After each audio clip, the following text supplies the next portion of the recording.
Ce qui se passe, c'est qu'il y a beaucoup de mines artisanales dans lesquelles travaillent des enfants et des adultes dans des conditions extrêmement dangereuses. Donc il y a tous les ans énormément de morts dans ces mines artisanales. En réalité, on ne sait pas combien de personnes meurent parce que souvent les corps sont laissés à l'intérieur des tunnels et les tunnels simplement s'écroulent. Amnesty mène l'enquête depuis 5 ans. On a documenté plusieurs exemples d'enfants qui travaillent dans les mines. Paul, 14 ans, qui raconte que parfois il passe près de 12 heures dans les tunnels. L'enfant le plus jeune qu'on a trouvé dans les mines avait 7-8 ans, et l'UNESCO parle de 40 000 enfants qui travaillent dans les mines du sud-est de la République démocratique du Congo. Toutes ces situations sont choquantes parce que ce sont des enfants qui ne peuvent pas aller à l'école, travaillent de nombreuses heures d'affilée, peuvent avoir des problèmes et pour leur santé et pour leur croissance à cause des sacs qu'ils portent et de la poussière extrêmement toxique qu'ils sont en train de trier. C'est l'une des pires formes du travail des enfants.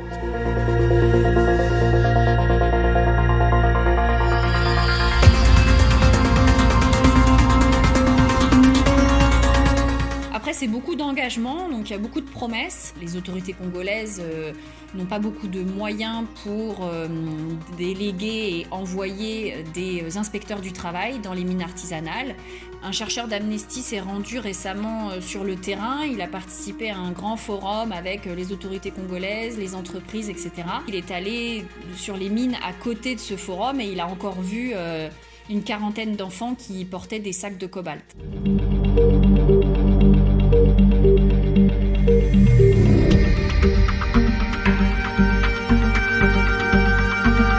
En France, il existe une loi sur le devoir de vigilance des multinationales à laquelle Amnesty a beaucoup contribué. Le problème, c'est que la loi française ne s'applique qu'aux entreprises qui ont leur siège en France. C'est pour ça que maintenant, il faut viser une réglementation européenne et un traité international au niveau mondial pour faire en sorte que toutes les entreprises soient concernées par ce type de législation. Alors on n'a pas du tout l'intention de demander gentiment les choses aux entreprises ou aux États, qu'on va au-devant des décideurs pour exiger d'eux qu'ils mettent en place des cadres réglementaires. Et quand on leur demande de mettre en place des lois, en fait, les lois qu'on demande, on demande qu'il y ait des sanctions fortes et qu'il y ait y compris des sanctions pour pouvoir mener les entreprises devant des tribunaux au cas où elles aient contribué à des violations de droits humains.